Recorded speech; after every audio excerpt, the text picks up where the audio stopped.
Nah, ini saya punya bukti, nanti kalau yang saya panggilin nggak ini, kalau UTS atau UASnya nilainya jelek, protes nggak akan saya hiraukan. Atau langsung di E lah kalau banyak nggak masuk tiap kuliah. Mana nih Sintayu?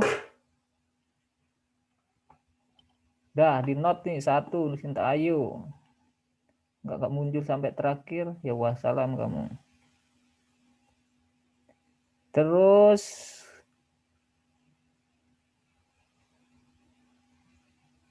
nah ini nih Gracia Naro, mana? Iya, Pak. Mana kamu?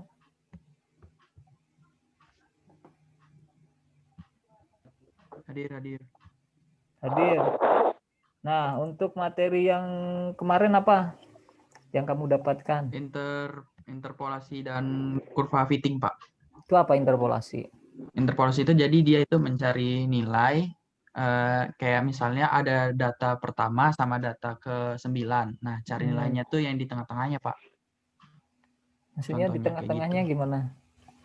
Misalnya kayak penelitian nih, kayak misalnya kita neliti dari hari pertama, misalnya hari 1, 2, 3, misalnya dari hari pertama sampai hari ke-14. Nah, kita punya data dari hari 1, hari 2, hari 3, sampai hari ke-14, tapi kecuali hari 11. Nah, itu bisa dicari, Pak, pakai interpolasi.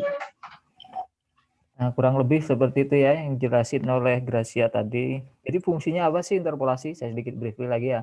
Misal nanti ya kalian melakukan penelitian, ngambil data kan di lapangan.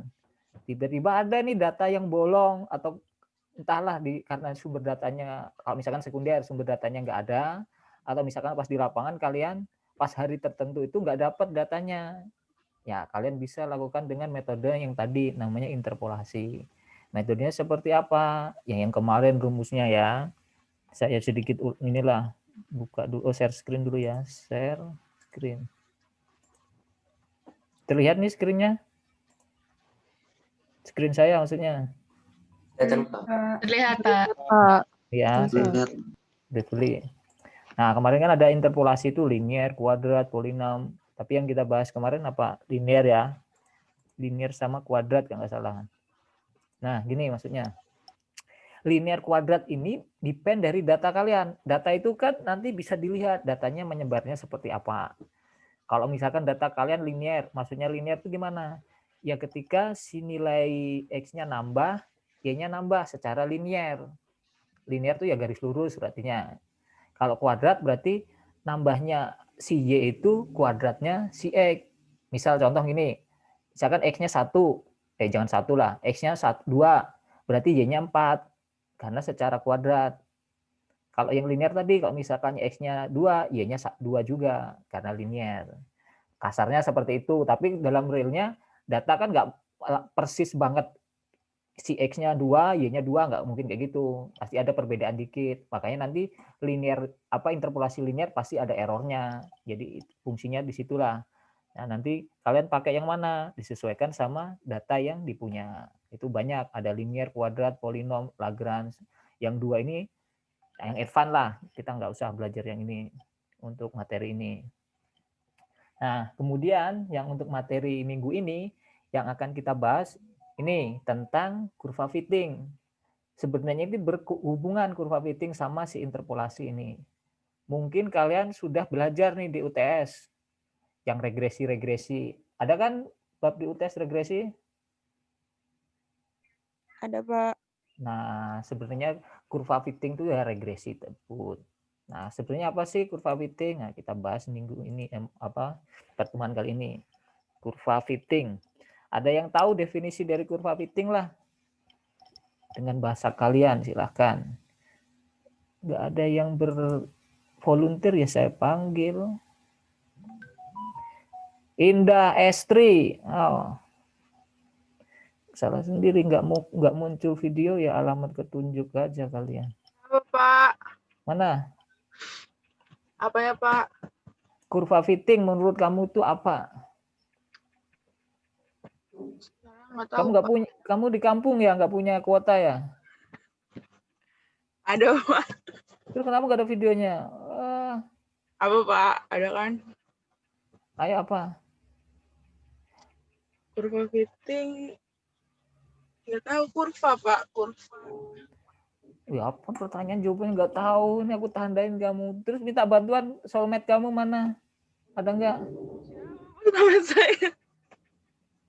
Kan ada kan soulmate-nya Indah di sini. Saya masih ingat tuh. Atau Heru udah keluar, Heru? Ada nggak Heru? Mana Heru? Heru NPM berapa Heru?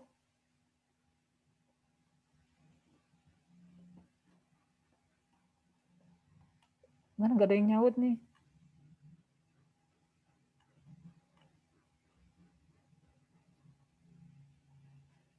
Halo, ini koneksi saya mati atau kalian? Oh ini Pak, saya tahu Pak. Apa? Proses pendekatan terhadap kecenderungan data-data dalam bentuk persamaan model matematika. Wah, pinter ya. Kalau kuliah online tuh enak ya, searching dulu gitu ya. Terus pertanyaannya Heru mana? Indah, ada nggak di sini Heru? Nggak tahu Pak, saya bukan emaknya Pak. Hari itu NPM-nya berapa dia? NPM berapa ya? 76, Pak. 76, mana 76 nih? Makanya dipanggil-panggil nggak ada, dia nggak masuk. Oke ya, kurang lebih yang dijelasin Indah tadi, kurva fitting tuh. Yang bahasa gampangnya, bukan bahasa gampangnya sih, bahasa ya tuh. Tuh, kurva fitting suatu teknik untuk menghandle data pengukuran suatu variabel sehingga diperoleh gambaran yang jelas mengenai sifat-sifat atau perilaku variabel yang kita ukur. Jadi gini, kalau kemarin kan kalian punya data, habis itu misalnya ada data yang bolong, kalian bisa interpolasi kan. Kalau sekarang si kurva fitting itu kalian punya data ini, dari data-data tersebut nanti dilakukan fitting. Fitting itu apa ya? Pencocokan lah. Nanti dari data tersebut dibuatlah suatu persamaan. Jadi kayak di-matchingkan lah si data ini cocoknya persamaan apa. Jadi kalian nanti bisa apa dengan kurva fitting itu? Ya banyak tuh. Jadi bisa ngelihat tuh si data kalian tuh sifatnya seperti apa. Makanya tadi kan muncul kan ini fungsinya linear kah, fungsinya atau non linear. Nanti terlihat tuh dari kurva fitting tersebut. Itu ya kurang lebih seperti itulah definisinya. Ini mah kalian cari di internet pun juga banyak lah mungkin versinya. Tapi yang jelas intinya gini, kalian punya data, dari data dijadikan suatu persamaan gitu. Persamaan itu fungsinya buat apa? Banyak nanti kita bahas. Mungkin seperti ini ya. Atau mungkin ada yang ditanyakan sebelum lanjut? Kagak ada, Bah. Kelas 5 pasti nggak mau nanya. Ada, sok silakan. Tadi kayak ada suara habis ngilang. Nggak ada Pak, cukup. Oh cukup. Oke. Nah, kira-kira seperti ini perbedaan kurva fitting sama interpolasi. Jadi kalau kurva interpolasi kemarin misalkan data-datanya ini kan, data-data hitam ini. Nah, si kurvanya ini melewati semua data ini. Nah, ini disebut interpolasi. Misalkan di sini nggak ada data, ya kita bisa pakai yang interpolasi kemarin. Kalau kurva fitting, dari data-data ini kita tarik suatu kurva. Ini yang hitam nih. Ini karena garis lurus, ya jadi nanti kurva fittingnya kurva fitting yang linear. Atau sering kalian sebut dengan regresi linear. Yang di UTS mungkin udah dibahas kan, regresi linear. Nanti banyak lagi nggak linear. Kalau data kalian nggak linear, ya regresinya bukan linear.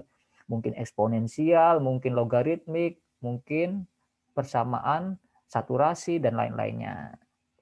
Kira-kira seperti itu ya perbedaannya. Terus, nah manfaatnya apa? Yang tadi seperti saya jelaskan di awal. Pertama, memberi gambaran secara matematis mengenai hubungan antara dua variabel yang diukur. Jadi itu gini, antara variabel independen sama dependen itu hubungannya seperti apa? Nah, pertanyaan dulu sebelum lanjut. Variabel dependen independen itu apa? Ayo panggil lah. Kalau nggak ada volunteer. Mana nih partisipan? Yang nggak ada videonya. Ini biasanya diem aja. Rika Julita. Mana Rika Julita?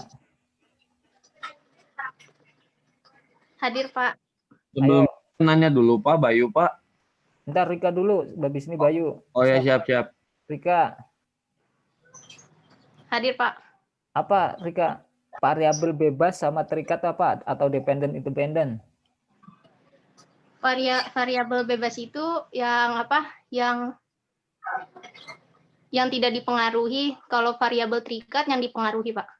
Nah, boleh, gitu juga boleh. Jadi intinya dalam melakukan suatu nanti apa pengukuran atau apa ujungnya kan persamaan nanti. Nah, pasti itu ada variabel yang mempengaruhi sama dipengaruhi tadi. Jadi yang variabel yang bebas itu tuh variabel yang kalian cari datanya lah nanti.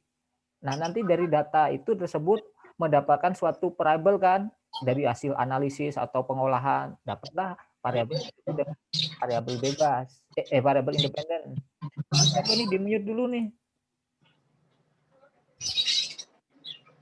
Aditya Nur Fauzan. Saya kayaknya bisa nge-mute sendiri ya. Mana? Enggak ada. Oke, selanjut. Nah, tadi dependent independent kan? Ini sebenarnya kalian udah harusnya paham banget lah. Kayak contoh lah X sama Y, berarti X-nya si bebasnya, Y-nya itu variabel terikatnya. Jadi nilai Z itu tergantung nilai X. Jangan kebalik. Jadi kalian yang bisa isi sesuka hati itu yang si X-nya, bukan Y-nya ya. Jadi nilai Y itu bergantung ke X. Makanya si Y disebut dengan variabel dependent atau variabel terikat. Kalau X-nya variabel independen, bebas. Contoh misalkan kayak fungsi apa yang udah kalian pernah belajarin. Coba apa? Inilah rumus kecepatan. Kecepatan rumusnya apa? Meter jarak dibagi waktu, Pak. S per T. S per T. Berarti yang bebasnya mana? Yang terikatnya yang mana? Yang bebasnya waktu, Pak. Yang terikatnya jarak. Benar? Kalau saya bebasnya yang jarak, yang S-nya, Pak. Kok saya nggak bisa munculin tulisan ini? Bagaimana? Ntar.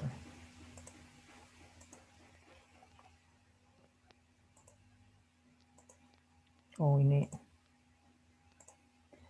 F sama dengan apa? S per T gitu kan? Ya. Jadi tadi apa? Bebasnya yang mana? Bebasnya yang waktu, Pak. Yang terikatnya yang jarak. Benar? Karena kalau misalnya itu dipindahin berarti jarak sama dengan kecepatan dikalikan waktu. Kan harusnya bener, kalau ini dipindahkan jadi ini kan F T gitu kan. Yang ada nolnya yang mana?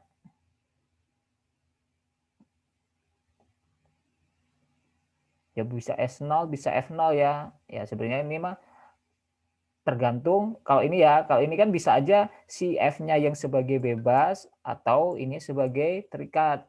Tergantung dari komposisinya dulu. Kalau misalkan kalian dalam pengukuran yang diukur itu si F sama T, berarti ini yang terikat. Paham nggak? Kalau misal yang diukurnya si S sama T, berarti V-nya yang bebas, yang terikat. Kayak misalkan contoh pernah kan saya kasih tugas tuh kalian ngukur tuh jarak kan, habis itu waktunya. Misalkan contoh yang kemarin tuh kalian ngambil, nggak tahu ya di kelas kalian atau enggak, misalkan ini kalian ngukur nih waktu ketika motor tuh masuk di gerbang, waktunya nih yang diukur. Habis itu sampai di belakang direktorat, kan waktu yang diukur kan. Terus saya minta habis itu jaraknya tentukan. Jadi berarti V-nya itu yang variabel terikatnya, karena kan yang dicari V kan. Paham ya? Jangan dibingungkan karena bentuk ininya.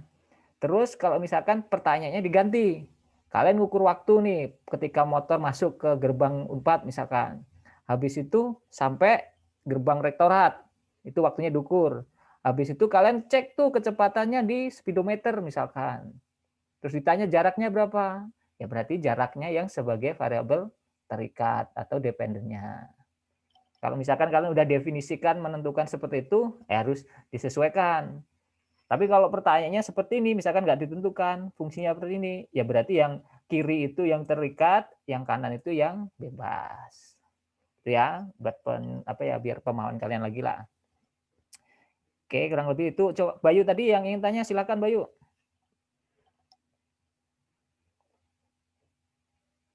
Mana Bayu mau tanya tadi? Ya Pak, bentar. Itu buat si data interpolasinya, misalnya kayak yang tadi diberi contoh sama Pak Subi. Nah, kalau misalnya buat kita ngidentifikasi apakah si hasil interpolasi itu match atau cocok, itu gimana Pak ininya, bentuknya? Nah, berarti gini. Jadi kalau kamu mau ngecek, sebenarnya interpolasi itu tujuannya kan mencari data yang nggak ada. Nah, itu ngeceknya dari data yang ada. Maksudnya data yang ada itu gimana? Nah, sebenarnya interpolasi itu nggak ada kaitannya sama si kurva fitting ini. Nah, ini pertanyaannya sih sebenarnya udah agak-agak setelah membahas kurva fitting, ya, tapi saya sedikit jelaskan. Jadi ketika kamu nanti dapat nih kurva fitting, dapat persamaan kan? Nah, dari persamaan ini muncul misalkan Y sama dengan, contoh gampang lah, AX plus B. Dari sini kan kita bisa ngitung nih, nilai-nilai si Y ini berdasarkan nilai A, X sama B kan? Nah, ketika kamu yang nggak ada, misalkan dinilai tadi, contoh yang dari Gracia tadi, misalkan pada waktu T-nya 10, pada hari ke-10 nggak ada data. Ya tinggal masukkan nilai T, bukan di 10-nya, yang ada datanya dulu. Berarti misalkan di T1 lah, contoh paling gampang. Pada waktu T-nya 1, kalian masukkan nilainya berapa berdasarkan si kurva fitting. Dapat nilai Y kan nanti. Nah, nilai Y yang didapat dari persamaan, tinggal kalian bandingkan sama yang data kalian. Itu paling metode rumus yang paling simpel lah. Y kalian observasi dikurangi Y persamaan gitu. Y dari persamaan atau dari kurva fitting ini. Nangkep nggak Bayu? Bayu, ininya lebih ke ininya Pak, si kurvanya. Pertanyaannya lebih cenderung ke bentuk kurvanya setelah di ini. Nah, yang ini Pak. Kalau interpolasi itu tergantung jenis interpolasi kamu kemarin. Kan ada jenisnya kan. Kemarin kalau linear, berarti nanti kurva kamu jadinya linear. Kayak yang ini. Ya contoh lah, kalau misalkan kamu pakai interpolasinya linear. Jadi ya yang interpolasinya garis lurus ini aja. Kalau misalkan interpolasinya nggak linear, ya tergantung interpolasinya apa. Misalkan interpolasinya logaritmik, ya berarti nanti bentuknya kayak log. Kalau misalkan eksponensial, bentuknya kayak eksponensial, hampir mirip kan, log sama eksponensial. Kalau misalkan saturasi, jadi nanti kayak begini. Jadi depend dari pendekatan si fittingnya apa, si interpolasinya itu pakai apa. Kayak kalau nggak salah kan, coba saya balik lagi. Pertemuan ke-9. Nah, inilah yang paling simpel. Nah, kalau linear nanti dapatnya garis lurus gini ya, si interpolasinya. Kalau yang nggak linear, misalkan ini kuadratik nih. Ini misalkan contoh yang parabola kan. Ya nanti kurvanya kayak gini, parabola. Nanti kalau misalkan pangkat 3, dapatnya beda lagi. Kayak huruf S, pangkat 3 itu. Jadi depend dari pendekatannya. Cuma kalian kan kemarin bukan saya sarankan sih, kita belajarnya yang simpel-simpel aja kan. Sebenarnya masih banyak. Ya kayak ini polinomial. Polinomial itu pangkat lah ya. Pangkat ini kan tergantung. Kalau pangkat 2 ya si kubik ini, si kuadratik ini. Kalau pangkat 3 nanti yang saya bilang kayak huruf S. Kayak ginilah. Itu buat gambar kurva itu apa yang namanya, lupa saya. Gambar kurva online.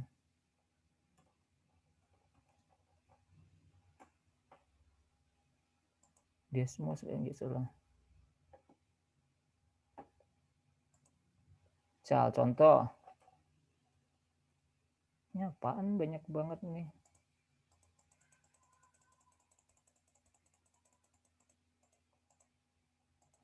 Y sama dengan X. Ini kan garis lurus. Kalau X kuadrat berarti dia parabola. Kalau pangkat 3 kayak huruf S, pangkat 4. Nah, kurvanya kayak gini-gini jadinya. Itu tergantung dari pendekatannya. Kalau pangkat 5, ujung-ujungnya mah ya 2 ini aja sih. Huruf S sama parabola sama garis lurus. Si polinomial itu tergantung dari pangkatnya. Kalau pangkat 3, ya berarti sampai ordernya 3. Maksudnya gini loh, order 3 itu. Jadi ada Ada yang paling tingginya ordernya 3. Di sini boleh ditambah X kuadrat juga boleh, ditambah X juga boleh. Tapi tetap ujung-ujungnya S karena dia pangkat 3. Kalau sampai kuadrat doang, ini polinomial order 2 namanya. Jadi parabola. Kalau pangkat 1 ya pasti garis lurus kan. Ini yang sudah kalian pelajari yang regresi linear lah, yang MX plus B. Nah, untuk materi yang kita bahas kemarin cukup sampai order 2 atau kuadratik. Jadi kalau pertanyaannya seperti Bayu tadi, ya depend dari pendekatannya. Oke, nangkap ya Bayu? Nangkep Pak, aman. Oke ya. Makasih Pak Sugi. Oke, saya lanjut sekarang. Pak mau nanya. Sok, silakan. Pak, tapi kan tadi kan kata Bapak kalau misalnya kita mau menggunakan jenis interpolasi tergantung sama jenis datanya kan Pak. Nah terus misalnya nih Pak, kita kan misalnya mau neliti jumlah tutupan karang, tapi misalnya datanya tuh beneran berantakan gitu loh Pak, dan kayak kalau misalnya cuma dilihat doang nggak bisa ditentuin itu untuk data apa. Nah berarti kalau misalnya kita mau nentuin itu jenis teknik interpolasi yang mau kita pakai itu kayak gimana, berarti kita bikin kurva dulu dong Pak dari data yang ada, jadi biar tahu. Nah, sebenarnya caranya seperti itu boleh, tapi yang benar bukan gitu. Harus kamu cari literatur review dulu. Jadi gini loh, data-data yang kalian cari itu orang itu udah ada. Kalau memang benar data itu suatu yang baru, yang kayak Morin bilang tadi, kita membuat kurva, habis itu diestimasi, habis itu namanya try and error. Jadi kalau intinya something new, pasti kita ada error nanti. Jadi kita mencoba, bisa salah, bisa gagal. Itu kan namanya coba-coba kan. Nah, intinya penelitian tuh gitulah. Penelitian tuh intinya something new lah. Discovery something new kan. Jadi yang kita discovery itu mungkin benar, mungkin salah. Atau mungkin kitanya yang salah. Nah, mungkin yang kita salah itu maksudnya gini. Harusnya fenomena kita ini linear, tapi kita deketin secara non-linear. Pasti kan nggak akan benar kan. Makanya perlunya studi literatur apa? Ya mendukung penelitian kita. Makanya nanti kalau kalian melakukan penelitian skripsi, pasti disuruh kan studi literatur dulu, tinjauan pustaka. Nah tujuannya itu biar gini lah, kita melakukan interpolasi itu nggak asal-asalan, nggak asal nebak lah. Jadi ada kayak gambaran. Oh berdasarkan penelitian orang itu, ternyata sebaran karang itu datanya itu menyebar secara linear. Ya berarti pakai aja langsung linear kan. Kalau misalkan errornya gede, ya dianalisis dulu. Kira-kira metode saya kah yang salah, atau mungkin data saya ini terlalu acak banget. Kan nanti ada metode lagi di data itu. Kalau misalkan gini, nanti ada namanya outlier data. Jadi ada data yang merusak lah kalau dimasukkan. Itu ada yang harus dibuang. Itu masuk ke ranahnya statistik nanti, metode penelitian. Nggak tahu kalian udah dapat statistik belum? Nah, nanti di mata kuliah statistik itu ada namanya metode penelitian. Jadi gini, sebenarnya data yang kalian dari penelitian itu nggak serta-merta langsung diolah. Tapi ada namanya ini, difilter dulu si data itu. Jadi data itu dicek dulu. Data kira-kira kalau data dimasukkan semua, di mana? Paling gampang mah ini contoh aja ya, paling gampang. Kayak standar deviasi. Standar deviasi kan untuk melihat kan si sebaran data kita itu gimana. Kalau misalkan deviasinya gede, ya berarti kan nih agak susah datanya nanti. Jadi intinya kalau melakukan penelitian ngambil data, ginilah, kalau kalian metodenya benar, cara ngambilnya benar, biasanya datanya itu udah bagus, data raw-nya itu. Tapi kalau misalkan kalian nggak benar, metodenya nggak benar, mungkin aja datanya ngacak nggak benar. Jadi kelihatan kelihatan grafiknya itu agak susah. Kalau misalkan udah benar ngerjain awal, udah terlihat polanya. Oh ini grafiknya itu grafik lurus, grafik linear, non linear gitu. Cuma tadi harus didukung sama literatur review. Jadi gini, kalian melakukan penelitian, nulis skripsi nanti nggak asal serta-merta bukan ide kalian, kalian sotoy gitulah. Jadi kalian tuh didukung sama peneliti-peneliti atau literatur ilmiah. Makanya fungsinya literatur ilmiah seperti itu. Jadi ada adjustment lah. Saya melakukan penelitian ini nggak asal-asalan gitulah kasarnya. Jadi ada yang mendukung. Kurang lebih gitu, Morin. Gimana? Atau mungkin masih dibingungkan, ingin tanyakan, silahkan. Sebenarnya masih bingung sih Pak, tapi nggak apa-apa, lanjut aja dulu Pak. Dibahas aja tuntas aja kuliahnya. Iya Pak, misalnya nih kayak saya mau meneliti sesuatu, terus ternyata tuh belum ada penelitian tentang itu gitu Pak. Terus kalau misalnya apa namanya, kata Bapak harus didukung sama literatur yang pas gitu Pak. Maksud saya kan jenis interpolasi itu kan beda-beda tergantung sama si kondisinya gitu kan Pak. Nah, maksudnya gimana kita bisa tahu ini kondisi yang sama dengan literatur kita yang sama kalau kita nggak bisa nentuin gitu loh Pak, ini datanya gimana karena kita bingung. Nah, itu gini, kalau sesuatu benar-benar belum ada yang lakukan, itu emang bukan ranahnya S1 yang pertama. Oke. Jadi something new itu benar-benar, ya kalau kamu nanti S2, S3 emang harus kayak gitu. Itu effortnya banyak. Yang cara yang pertama, ya tadi, kamu itu harus nebak-nebak. Nebak-nebak, jadi interpolasinya itu apa? Jadi kerja kamu banyak lah. Kamu buat dulu interpolasi pakai linear. Ternyata errornya gede, ya buat lagi sampai atau gini, bisa jadi skripsi bukan skripsi lah, judul disertasinya nanti nyari optimal dari kurva mana yang cocok. Itu udah bisa. Jadi misalnya kamu nyari data ini, dapat nih. Karena data ini emang bener baru, belum ada yang teliti kan nggak tahu nih interpolasinya apa. Jadi penelitian kamu itu nyari interpolasi apa yang cocok untuk si data ini. Jadi ya intinya data kamu mah analisis pakai interpolasi linear seperti apa errornya, interpolasi nonlinear dan lain-lainnya. Cari sampai errornya yang paling kecil. Nah, itu udah dapat satu penelitian yang bagus, itu bagus banget tuh. Tapi effortnya banyak banget. Kalau untuk S1, ya kalau kalian mampu, bagus banget. Tapi itu bagi saya bukan standar S1.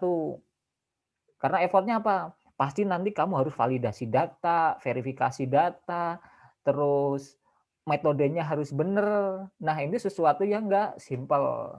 Itu udah ranah-ranah S2, S3 lah. Tapi baguslah ide kamu bagus. Nah, makanya saya kasih gambaran, jadi nanti jangan sampai kalian puyeng ini, ya karena terlalu ketinggi standar. Kan S1 kan biasanya 1 semester aja kan buat penelitian. Sedangkan S2, S3 yang by riset ya kerjanya teliti aja itu. Saya 2 tahun cuma studi pustaka. Tuh, kalian studi pustaka berapa bulan? Sebulan mungkin ya. Saya 2 tahun tuh cuma membaca doang sampai daftar pustaka tadi. Intinya gini lah, saya membuat tuh misalkan Maureen bilang tadi, saya punya data. Saya data ini kan saya nggak tahu nih seperti apa saya ngerjainnya. Saya tuh baca dari literatur tuh yang mendukung data saya itu selama 2 tahun. Ya karena nggak ada yang membuat kan susah ini. Jadi pinter-pinter kita nyari apa ya penelitian yang mirip logika. Jadi misal contoh gini, misal nih nggak ada penelitian di kita lah misalkan, saya misalkan punya 2 kasus lah, bukan 2 kasus, contoh ini, misal ada ikan, terus ada ikan kecil sama ikan gede gitu ya, sama manusia.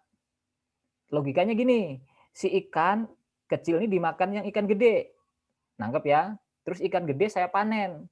Yang kan seolah-olah ada rantai makanan kan, yang kecil dimakan gede, yang gede saya makan lah istilahnya gitu. Sebenarnya tujuannya apa? Sebenarnya tujuannya saya nyari pemanenan ikan yang optimal. Misalkan orang ini belum ada, jadi kan saya bingung nih harus nebak-nebak. Cuma saya kan kebayang nih, kan ada ini rantai makanan kan. Biasanya ada kan misalkan cecak misalkan kecoa dimakan tikus gitu, tikus nanti dimakan kucing, kan udah jelas nih, ada kan. Pasti ada orang yang buat persamaan itu atau metode itu. Ya tinggal saya cari literatur itu, nanti saya kayak apa ya, korelasikan lah. Oh ini mirip nih sifatnya. Itu tapi yang susahnya di situ. Jadi mencari suatu sistem yang lain tapi behavior-nya sama. Itulah yang bisa jadi topik S2, S3 lah. Kalau S1 kalian cukup tadi misalkan saya buat kucing, kucing, kecoa sama tikus, ya kalian tiru aja cuma diganti di tempatnya. Mungkin saya buatnya di Surabaya, Maureen buat di Jakarta. Kalau S1 udah cukup. Maksudnya standar lah yang paling minimal. Tapi kalau kalian mau penelitian yang lebih, ya nggak apa-apa. Cuma tadi resikonya ya kalian mungkin lebih text time-nya lebih banyak, effort-nya lebih banyak. Ya jadi usaha nyari studi pustakanya harus banyak juga. Mungkin seperti itu, Maureen. Kebayang ya? Iya Pak, kebayang. Makasih Pak. Oke, sip. Ada yang lain? Pokoknya mata kuliah ini kalian jangan terlalu nguang-nguang ngelihat rumus-rumus. Ya, kita banyak diaplikasikanlah ke penelitian kita apa. Nanti saya ajarin juga secara numeriknya saya ajarin, secara aplikasi di softwarenya nanti saya coba ajarin dikit-dikit. Oke, kalau nggak ada saya lanjut ya. Nah, ini gambaran tadi udah kebayang ya, si bedanya kurva fitting sama interpolasi. Coba ini, kalau interpolasi itu titik-titiknya dilalui. Kalau kurva fitting belum tentu, bisa aja di sekitar-sekitarnya. Jadi nanti ada kayak, ada setiap titik tuh, ada setiap data ada errornya nanti. Nanti kita bahas lebih jelasnya setelah ini. Ini fungsinya udah ya tadi. Nah, jenis-jenis kurva fitting sebenarnya hampir mirip lah kayak kemarin. Jadi kurva fitting itu ada dua lah dikelompokkan secara umumnya. Ada data linear, data non-linear. Data linear yang kemarin, ujung-ujungnya yang regresi linear. Yang persamaannya Y, ya ini kalau yang kita udah pernah bahas yang MX plus B gitulah, atau AX plus B kan. Nah, ini cuma dibuat mirip aja lah ya. A sama A0 ini sama-sama konstanta lah ya. Jadi X-nya itu variabel terikat, variabel bebas, Y-nya variabel terikat. Ini untuk data linear, fungsinya seperti ini. Nah, untuk yang data non-linear gimana Pak? Ini saya ambil contoh aja ya. Sebenarnya masih banyak lagi. Nah, kita yang belajar yang nggak terlalu, jangan yang aneh-aneh lah. Nah, nanti kalau misalkan ada yang penelitiannya tertarik bidang ini, ya baru mempelajari. Ini contoh data linear, non-linear yang eksponensial, fungsinya ya eksponen. Terus yang power function itu apa Pak? Yang pangkat tadi loh. Nih, X, B, berarti X pangkat B. Terus yang terakhir, ini saturasi. Fungsinya seperti ini, X plus AX plus B. Saturasi itu gambarnya kayak begini loh. Mana ini nggak muncul lagi? Saya harus keluar masuk nih. Nah, saturasi itu gambarnya seperti ini. Jadi dia waktu tangga itu selalu di sini. Kayak kalian lah pertumbuhan kalian. Kan pasti kalian ada titik tertentu nggak bisa tumbuh tinggi lagi kan. Ya segitu aja. Nah, itulah contoh realnya. Terus, nah untuk yang mungkin materi kali ini yang kita bahas fokus dulu ke yang data linear dulu, yang sederhana dulu. Ini kurang lebih udah pernah kalian pelajarin lah. Cuma kita akan menyentuh di bidang numeriknya sekarang. Karena kan mata kuliah kan analisis numerik. Nah, gini, untuk kurva fitting data linear ya berarti nanti pendekatannya itu secara linear. Nih garis lurus ini, yang garis warna biru ini. Yang data-datanya yang ini loh, ini ada warna biru ini, ada X1, Y1, X2, Y2, dan seterusnya ini. Nah, ini data-datanya. Dari data ini di fitting lah, dapatlah garis lurus ini. Yang Y sama dengan A1X plus A0. Yang ini udah pernah kita pelajari dulu di mata kuliah fisika ya, yang mekucil tuh. Sebenarnya tuh inilah. Cuma sekarang kita lari ke numeriknya. Nah, saya sedikit bahas. Nah, di setiap data, lihat nih data-data yang sini. Ada perbedaannya kan sama data regresi kita. Regresinya kan di sini. Ada perbedaan data ke sini. Nah, inilah disebut dengan errornya nanti. Errornya kan banyak nih, setiap titik punya error. Ya mungkin ada yang pas juga, ya nggak apa-apa. Ini ada error. Jadi total errornya nantilah yang kita analisis. Jadi kita mencari total error itu yang paling kecil di dalam melakukan regresi tersebut. Nah, nanti ada metodenya untuk mendapatkan terkecil itu bagaimana. Nah, intinya histori si kurva fitting itu seperti itu ya. Tujuannya nyari si fitting garis lurus ini yang dimana total si delta E-nya ini paling kecil gitu loh. Itu gimana? Nah, kita akan bahas. Tadi kayaknya ada yang chatting, mana munculin chatting? Kok nggak muncul nih? Tuh. Nah, susah banget muncul nih. Chatting. Pak Punten, saya izin off cam. Oh, kamu. Oke ya. Saya lanjut. Atau ada pertanyaan dulu dari kurva ini? Enggak ya? Ini kan simpel kan? Cuma perbedaan antara data real sama si regresinya. Nah, itu errornya kan. Setiap data itu maksudnya ini. Ini data ke-1, kedua, dan seterusnya sampai data N. Ini ada perbedaannya. Tujuannya kita cari yang totalnya yang paling kecil si regresi. Oke. Bisa di next. Nah, kemudian nih dari data tadi kita bisa ngitung nih si totalnya atau si simpangannya lah, itu yang sering disebut dengan residu. Residu itu apa? Ya perbedaan antara tadi yang saya bilang tadi, si errornya itu ya, residu itu perbedaan antara data real sama si regresi. Itu kita simbolkan di sini E ya. Jadi kita bisa nulis nih E sama dengan apa itu? A X ditambah Y1 dikurangi AX plus A0. Ini maksudnya apa? Ini tuh yang persamaan garis lurus ini. Oke, paham ya? Yang Y ini data-data setiap nilai di X1, Y1 ya sampai YN ini. Nah, kalian dari rumus ini ada yang dibingungkan nggak? Atau ada yang, Pak saya belum paham dari persamaan yang E ini dulu. Silakan kalau yang masih bingung silakan ditanyakan. Kalau enggak saya lanjut ya. Pak Bayu mau Sok silakan. Pak. Tadi ini keluar masuk POE ini IndiHome-nya liar. IET untuk cari apa, Pak? E itu buat error. Jadi error tuh gini Bayu. Kan saya ini punya data banyak kan? Data ini nih, lihat nih yang di titik ini data kamu lah. Misalkan ngambil data. Habis itu kamu tahu nih regresi ini linear ya. Habis itu kamu buat regresi nih, garis lurus nih, regresi. Nah, dapat kan garis lurus? Nah, dari garis lurus ini ke titik 1 kan ada perbedaan ini. Ada kan? Nah, ini E1. Terus dari data kedua ada perbedaan lagi, ini E2 dan seterusnya. Ini kan berarti error di data 1, error data kedua dan seterusnya.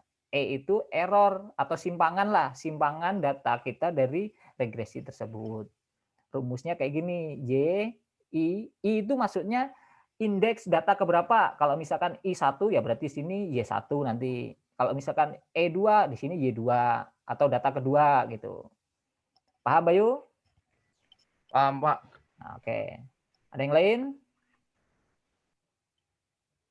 Nggak ada. Oke, paham ya. Saya lanjut. Nah, sekarang untuk membuat suatu si errornya paling kecil, kita kuadratkan dulu. Tujuannya apa? Ya biar kuadratkan sebenarnya apa ya? Analogi ke mutlak kan. Jadi kan ini kan ada atas ke bawah kan. Jadi makanya kita kuadratkan di sini. Jadi dapatlah E besar di sama dengan jumlah si error tadi dikuadratkan. Yang error misalkan error 1 dikuadratkan, error 2 dikuadratkan, error 3 dikuadratkan dan seterusnya. Itu di jumlah. Ini tanda sigma itu jumlah ya.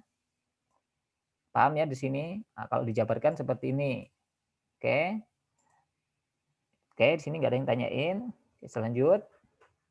Nah, dari data total kuadrat residu tadi, nah kalau dijabarkan seperti ini kan tadi, total kuadrat residu. Nah, kita lakukan apa? Nah, lakukan minimum.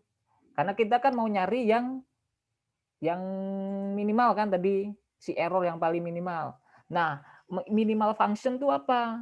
Nah, kalau kalian pernah belajar kan ada tuh si DE atau DY per DX itu sama dengan 0, yaitu berarti fungsinya ketika titik kritis lah. Kalau di sini kan kita mau nyarinya minimal kan. Titik kritis itu bisa maksimal atau paling minimal gitulah. Jadi DY per DX itu menentukan titik kritis di sini. Nah, karena di sini tujuan kita nyari minimal atau titik kritis tersebut. Nah, makanya si persamaan E ini kita lakukan diferensiasi terhadap apa? Ya terhadap variabel bebasnya kan. Benar nggak variabel bebas atau? Ayo. Kenapa tapi di sini bukan bebas, Pak? Bapak bilang bebas. Nah, kalian nggak komplain. Bukan terhadap variabel bebas, tetapi terhadap A1 sama A0. Kenapa? Ada yang tahu nggak? Ayo. Soalnya A1 sama A0 yang jadi fungsinya nanti, Pak. Bukan. A1, A0 itu yang mau dicari. Nah, kurang lebih kayak Gilby yang maksud. Jadi kan tujuan kita kan udah tahu nih, liatin yang awal. Si fungsi kita kan Y, AX plus A1X, A0 kan. Jadi kita kan mau nyari A1 sama A0 kan.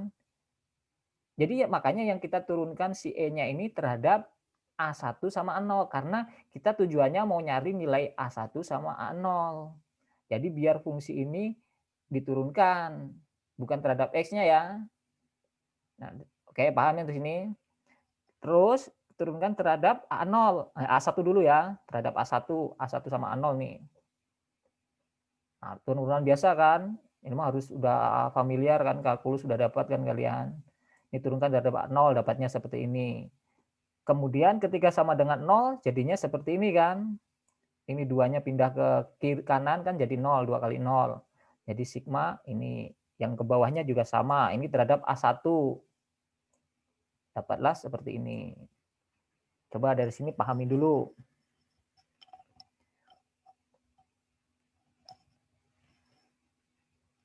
Nyatetnya nggak usah detail-detail banget. Nanti ini kan saya rekam, nanti saya upload lah. Kalian nanti biar punya tontonan lah daripada nontonin nggak jelas. Nontonin YouTube ini aja lah. Oke, paham nih? Di subscribe sama di like nggak Pak? Nah itu boleh. Siap. Biar nanti Dapat mata nilai kuliah yang plus, lain Pak. kalian ngikutin. Dapat Soalnya nilai nanti plus, berhubungan gini ya, mata kuliah ini kan basicnya si kalian mempelajari mata kuliah yang seterusnya. Ini yang paling basic untuk mempelajari pemodelan. Nah, mata kuliah pemodelan mah ya kayak begini juga. Bukan kayak begini, ini aplikasi dari sini, nanti metodenya metode numerik yang dipakai.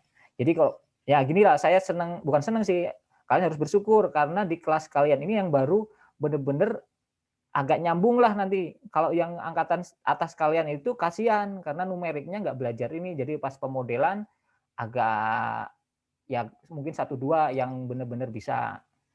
Jadi agak misalkan metode Euler tuh kayak gimana, ya puyeng mereka karena nggak pernah belajar. Kalau kalian nanti kan insya Allah belajar nih, jadi harus pas pemodelan udah lancar lah. Dan ini nanti bisa dipakai ke penelitian kalian. Oke, paham ya ini? Emang nggak susah. Cuma mungkin simbol-simbolnya aja yang kelihatan keriting-keriting ya. Tapi kalau kalian cermati, ini mah biasa aja ya. Oke, ingat jangan gimana Indah, silahkan. Mau nanya, saya Silakan. itu min 2-nya kemana ya Pak? Kok hilang Pak? 0 kali min 2 berapa? Oh, iya Pak, ya Kanan tahu. gitu ya, ke kanan kan. Nggak apa-apa yang simpel-simpel. Jadi gini lah, pas kalian masih bingung, tanyakan biar clear gitu. Pertanyaan yang simpel apapun, saya akan jawab kalau saya bisa gitu ya. Jadi bagus. Jadi kalian tuh jangan pas saya terangkan ini misalkan ada yang masih gondok lah di kalian bahasanya. Kalian tanyakan. Jadi kayak gini kan, oh clear. Jadi saya tahu duanya hilang kemana. Jadi ingat ya, ini terhadap A0. A0 kan nggak punya variabel X kan, ya berarti nanti X-nya nggak kekali ke depan kan gitu. Ini ada, ini mah integral apa ya, bukan integral, turunan biasa ya, nggak usah bingung. Pak Subi, punten Pak. Sok gimana? Pak Subi, punten, silakan. aku mau tanya.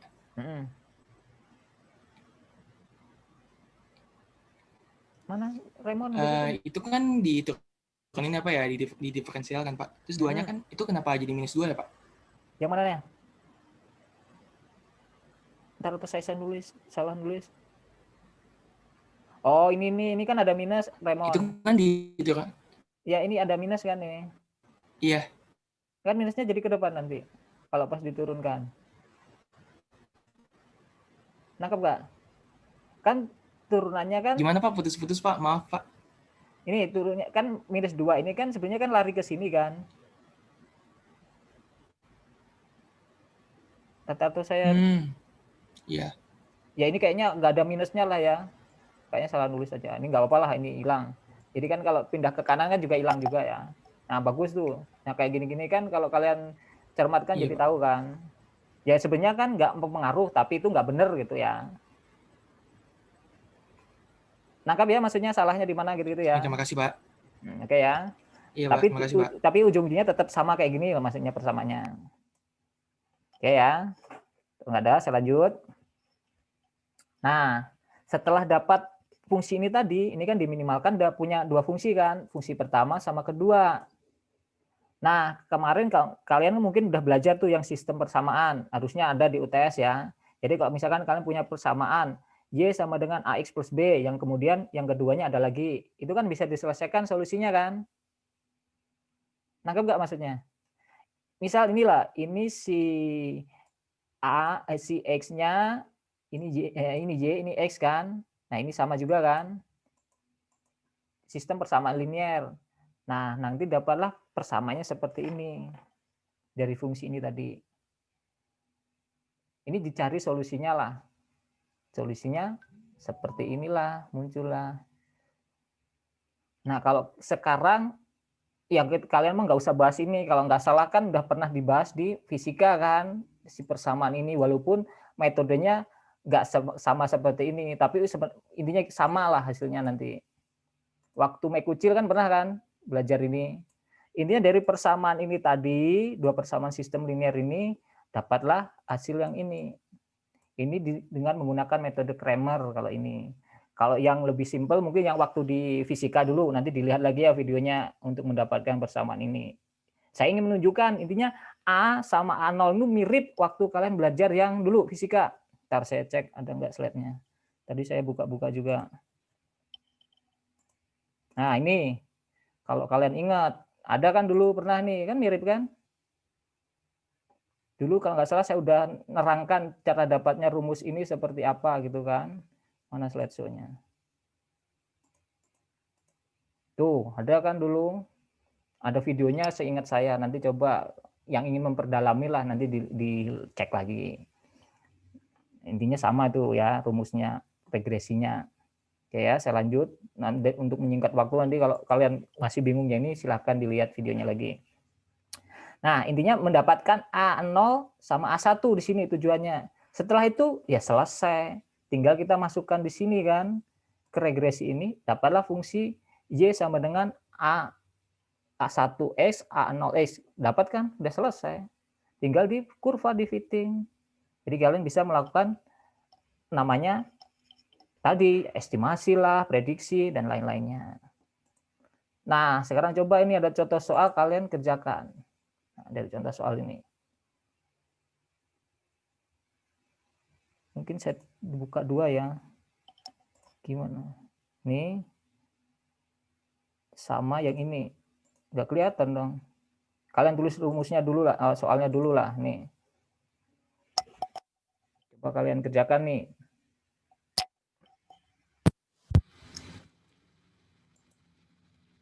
Saya izin ke belakang dulu.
Pak, punten boleh ke soalnya sebentar belum Pak? 2 baris terakhir saya belum ketulis.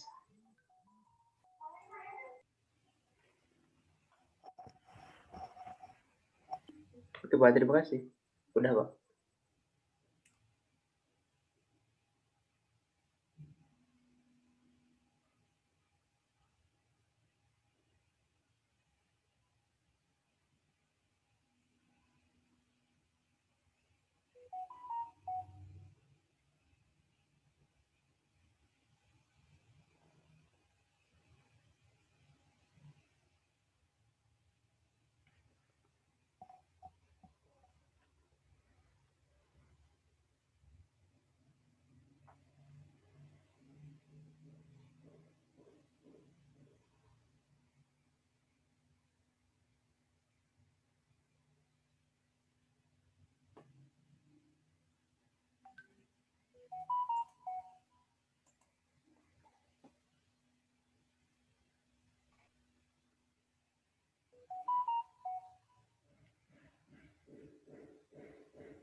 Ada yang selesai?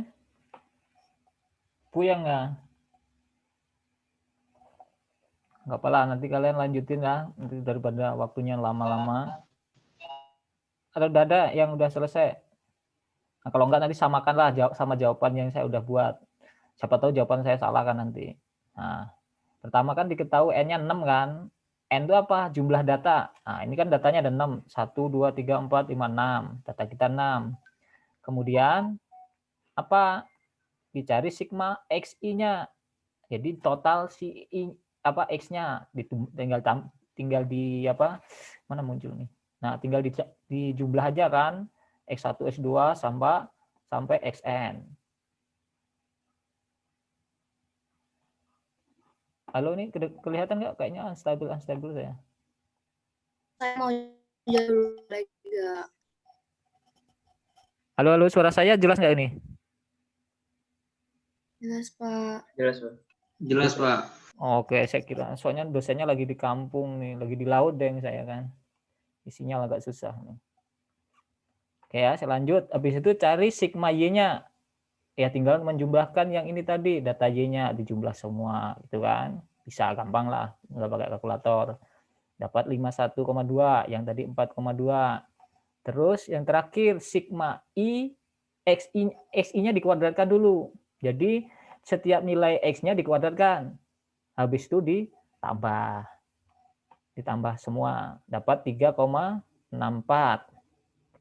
Terus yang kedua, nih X kali Y sigma, dapatlah 36,22. Nah, mungkin kalau yang nanti yang udah dikerjakan, kalau sama ya bagus, kalau enggak siapa tahu saya yang salah kan. Habis itu gimana? Ya tinggal pakai yang rumus tadi, A sama dengan sigma bla bla bla tadi kan, yang ini. N dikali sigma XY dikurangi sigma X dikali sigma Z gitu kan. Dibagi N dikali sigma I kuadrat, XI kuadrat dikurangi sigma X dikuadratkan. Dapatlah 0,5429. Terus yang B-nya sama, nanti dikerjakan. Dapatlah 8,1533. Ada yang sama nggak kalian? Saya sama, Pak. Ah, bagus Anissa ya. Siapa lagi? Harus bisa, ini kan udah pernah belajar kalian kan di fisika kan. Sama sampai datanya. Pokoknya kalau nggak sama, karena saya udah sama Arnisa, berarti yang nggak sama salah gitu. Itu kan saya udah punya teman kan Arnisa tadi. Jadi kalau yang nggak sama, yang lainnya ya dihitung kembali lebih teliti gitu. Jadi dapatlah suatu fungsi kita ini Y sama dengan 0,429 ditambah 8153. Ini kan fungsi linear kan. Kalau dibuat grafiknya ya seperti ini. Jadilah grafiknya kan. Jadi yang inilah yang fungsi Y 0,54 tuh yang warna biru ini, linear regression namanya atau regresi linearnya. Terus data-datanya yang hitam-hitam ini. Jadi ini regresi ini tuh yang paling minimal si errornya. Kemungkinan garis lurus yang si total E-nya itu yang paling minimal. Karena tadi kan kita mendapatkan nilai A1 sama A0 itu dari diferensiasi. Dari yang DE dibagi DA1 itu sama dengan 0. Jadi itu yang paling minimal itu. Nah, walaupun waktu kita yang mekucil, kita penjelasannya nggak seperti ini kan, tapi tetap rumusnya sama. Jadi intinya di sini mau saya perjelas, si A, si B ini untuk mencari fungsi linear. Fungsi linear itu merupakan kemungkinan yang si E-nya paling kecil. Paham ya? Gampang kan, selesai kuliahnya. Silahkan kalau ingin yang ditanyakan, kita kuliah selesai nih. Nah, jangan selesai dulu kalau nggak ada pertanyaan. Nah, karena ini numerik, kalau soalnya kasus kalian lah, penelitian datanya 6. Ini kan ya impossible juga ya, kamu ngambil data SPL 6, ya wassalam diusir sama pembimbing. Pasti datanya nanti bisa beribu atau ribu-ribuan atau ratusan gitu kan. Kamu mau ngitung pakai kalkulator nih, ya boleh, selesainya lama. Makanya ada namanya metode numerik ini. Jadi kalian nanti tinggal data itu tinggal copy paste di Excel, selesai muncul. Ngitung berikutnya tinggal copy di Excel, udah keluar hasilnya. Nah, fungsinya metode numerik itu seperti itu. Nah, sekarang saya mau sedikit ajarin ke kalian. Mungkin nanti kalau misalkan kurang puas, nanti belajarnya di praktikum. Praktikumnya udah mulai kan? Nah, pas kalau materi ini nanti silakan ditanyakan. Kalau misalkan asistennya apa ya, mungkin kurang jelas atau mana, nanti di kuliah ditanyakan lagi. Oke, nah sekarang udah pada nginstal kan MATLAB? Nah, yang belum install silahkan nanti diinstal masing-masing. Karena Udah, apa? Pak. Menurut saya ini penting. Jadi di bidang kalian, termasuk kalian kan ilmu kelautan nih, bidang kalian itu sains lah larinya jatuhnya, bukan sosial ya. Jadi ini penting. Jadi kalau kalian misalkan ahli di sini nanti berguna lah, banyak yang akan nyari nanti. Ya kita mah nggak belajar. Gini, MATLAB ini itu suatu software. Software itu bisa kita milih mudah atau susah. Maksudnya gimana? Kalau mudah itu ya kita tinggal pakai toolbox-nya yang tinggal ngeklik kayak software-software yang lain. Kalau susah ya kita ngoding sendiri. Nah, tapi saya mau ngajarnya yang susah, nggak mau yang gampang. Oke ya. Jadi kita belajar, maksudnya yang susah itu yang ngoding lah. Jadi kenapa saya ngajarnya ngoding? Kalau ngoding itu kalian bisa menentukan variabelnya sesuka kalian. Kalau pakai software, ya isinya sesuai software tersebut. Jadi kita belajarlah yang simpel-simpel sekarang. Nah, sekarang kita membuat si, kok ini sih? Nah, tadi. Nih ya. Si regresi ini, fungsi ini dipakai suatu komputer atau mesin learning lah yang menjalankan nanti si komputer lah yang menjalankan. Jadi kita ini salah satu softwarenya yang mau saya ajarkan MATLAB ya. Nah, ini nama cara menuliskan fungsi. Kalau mungkin sudah pernah belajar di MATLAB. Nah, ini mah terserah, linear regression ini nama aja. Kalian mau namain terserah, suka-suka kalian. Mau namain Gelbi kayak, mau namain Suci, itu suka-suka kalian. Yang jelas nanti nge-save-nya ngikut nama ini. Paham ya? Jadi kalau misalkan namanya Suci, pasti file yang di sininya nanti juga Suci. Kalau Gelbi ya Gelbi. Ya ini mah saya karena linear regresi ya biar gampang kan, linear regresi. A1 A0-nya apa? Variabel. Jadi suka-suka juga mau kalian namai Z0 A0. Nah, yang penting kalian tahu variabel untuk nilai ini A0 sama A1, A1 sama A0 ya. Ini ada chatting lagi apa nih? Oh, toilet. Oke ya, ini paham, ini penulisan fungsi aja lah di MATLAB seperti ini. Ini yang warna hijau-hijau ini, kalau ada tanda persen-persen di depan gini di MATLAB, dia nggak akan dibaca sama MATLAB-nya. Dia sebagai kayak komentar lah, komentarnya saja. Ya ini dihapus pun juga nggak ngaruh. Ini saya ilangin aja biar kalian nggak bingung. Jangan sih ini ada ininya sih, notisisnya ini. Ada kayak keterangan lah, kayak ngasih keterangan gitu. Nah, yang penting di sini, maksud di sini apa? N length E. Jadi apa? Yang ini itu yang ini tadi. Mana tadi? Kita ngerjakan soal. Nah, yang N sama dengan 6. Maksudnya apa? Maksudnya kita menentukan panjang si E-nya itu berapa? X itu. Kan kita punya data kan? Nah, kita cek dulu datanya panjangnya berapa. Nah, kalau dari soal ini tadi, datanya ada 6 kan? Nah, kita ngecek, makanya dicek dulu di algoritmanya, dicek dulu ya. Ini berarti tulislah di sini ya. Melihat jumlah data N gitu aja ya, melihat jumlah data N, ada berapa? N itu ke X ya, bukan data N lah, data X gitu ya. Data X-nya berapa? Jadi X sama Y kan jumlahnya sama kan? Boleh X, boleh Y, ini sama aja. Kemudian yang kedua sum. Sum itu berarti jumlahnya X itu berapa? Yang ini berarti ya. Yang ini sum X ini ya. Sintaknya sum X ini, sum Y berarti ya jumlahnya si data Y. Kemudian sum XX. Ini ingat ya di sebelah kiri ini kalian ganti sesuka kalian, boleh-boleh aja, yang penting harus sama. Ini variabel lah ya. Ini saya nulis sum XX. Kalian mau nulis sum Suci, sum Gelbi, sum Arnisa, terserah kalian. Yang penting yang di sini harus sama. Kalau tadi X ya X yang atas nih ya, yang atas di sini tadi. Nah, dapatlah sum X ini X dikali X kan. X kuadrat kan. Ya kan? Inilah yang ini tadi. Yang ini. Ini kan X-nya kuadratin dulu, habis itu dijumlah. Makanya di sini codingnya X kali X baru disamkan. Kenapa ada titik ini, Pak? Titik ini perkalian. Karena kan vektor kan. Jadi perkaliannya harus 1 kali 1. Maksudnya gimana, Pak? Contoh misalkan ini biar kalian terbayang. Misalkan kita punya A sama dengan 1, 2, 3 gitu ya. B sama dengan 1, jangan 1, 2, 3 lagi, 2, 5, jangan banyak-banyak juga lah. 2, 4, 6. Gini kan? Kita coba perbedaannya gimana biar kalian tahu. A kali B. Error. Kenapa error? Karena kan nggak sama si. Kalian tahu kan kalau vektor itu dikalikan gimana? Yang ini vektor ini berapa? 1, 2 kan? Yang ini 1, 2.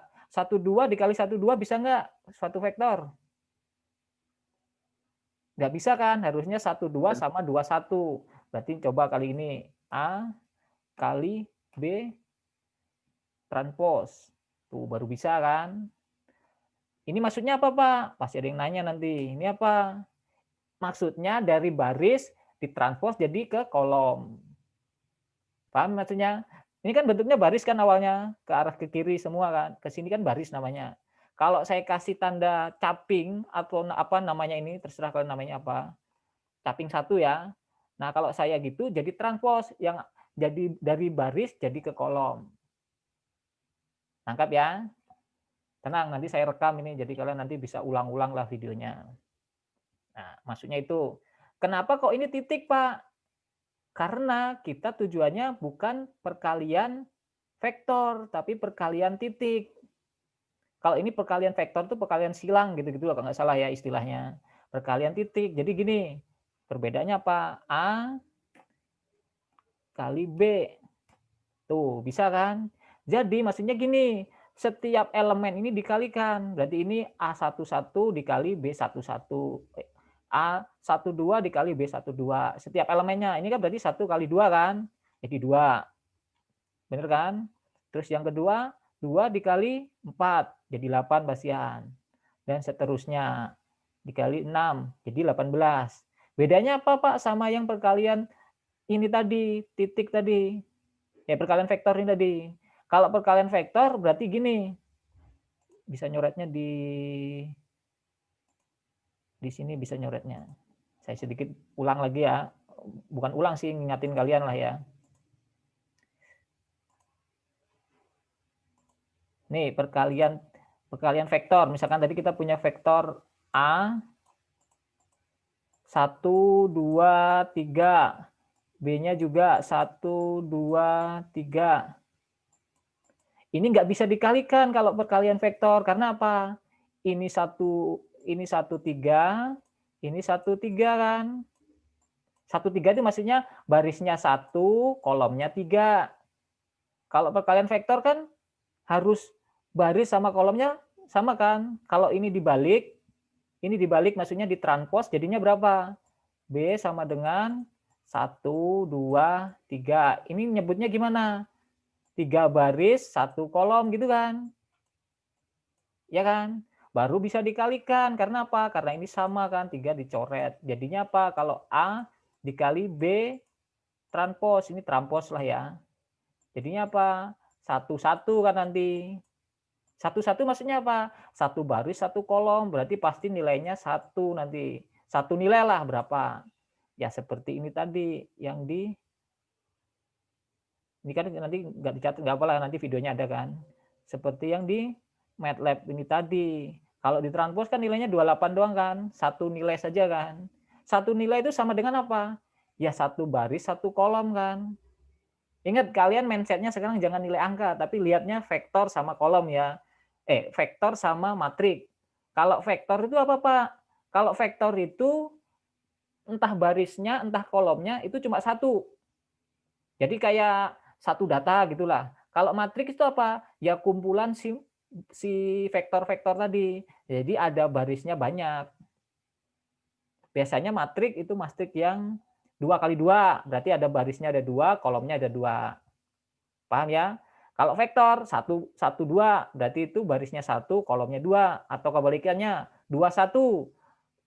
Barisnya ada 2, kolomnya ada 1. Misalkan nih saya tanya, untuk yang A ini disebut apa? Ayo. Baris vektor. Kolom. Vektor, Pak. Vektor. Vektor, Pak. B ini vektor atau matrik? Vektor, Pak. Vektor, Pak. Vektor. Kalau segini nih. Vektor, Pak. Ayo.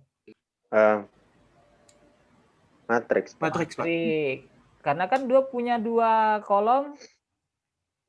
2 kolom kan, A sama B. Barisnya ada 10. Nah, ini disebut dengan matrik. Matrik itu gabungan dari vektor-vektor. Ini kan bisa aja disebut gabungan antara vektor A sama vektor B kan. Nah, pertanyaan sekarang, untuk yang baris 1 ini disebut apa? Itu vektor. Vektor juga. Baris 6 ini disebut apa? Vektor, Pak. Kalau yang saya blok ini disebut apa? Matriks. Matriks, Pak. Paham ya? Jadi matrik tuh bisa aja antara gabungan A sama B atau gabungan antara baris 1, 2, 3 dan seterusnya. Kebayang ya bedanya matrik sama vektor kan sekarang? Kalau lihat example ini kan lebih terbayang ya. Nah, jadi nanti kenapa saya ngajarkan ini? Karena nanti di dalam membuat algoritma pasti berhubungan sama si matrik sama vektor ini. Dari sini paham ya? Nah, kita bahas satu-satu aja. Maksud coding yang ini berarti kalian udah clear ya. Nih maksudnya. Terus ini berarti sama. Jadi sum xy berarti dikalikan nilai x sama y-nya. Yang sini tadi x sama y. Nah ini dikalikan. Kemudian den ini apa? Ya ini mah suka-suka saya aja. Ngasih nama aja. Intinya apa? Ini tuh bentuk yang ini. Mana tadi? Nah bentuk yang bawah ini. Yang ini.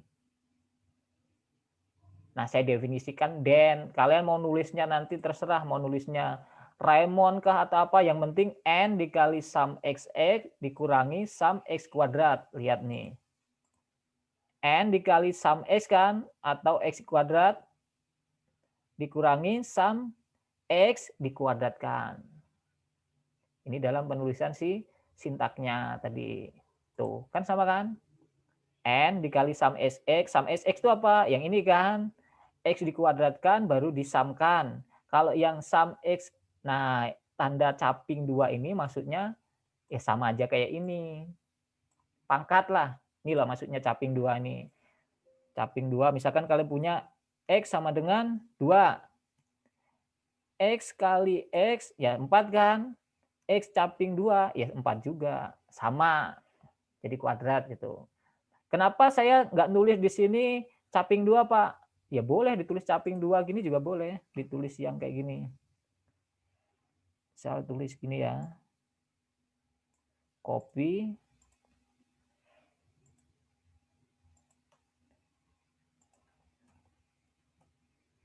Caping 2.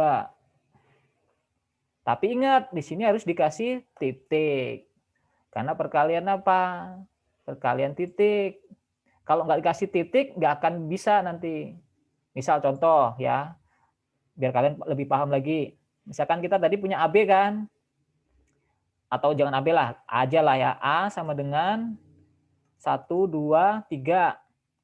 Pengen ngaliin tuh yang X kuadrat gitu atau A kuadrat kan? A caping 2. Error kan? Karena apa? Karena vektor. Vektor nggak bisa. Jadi nggak bisa dikalikan kan? Sekarang kan ini maksudnya apa? A-nya 1,3. A1 lagi 1,3 kan? 1,3 kali 1,3 tadi kan nggak bisa kalau vektor. Bisanya apa? 31. Jadi nggak mungkin ditulis kayak begini.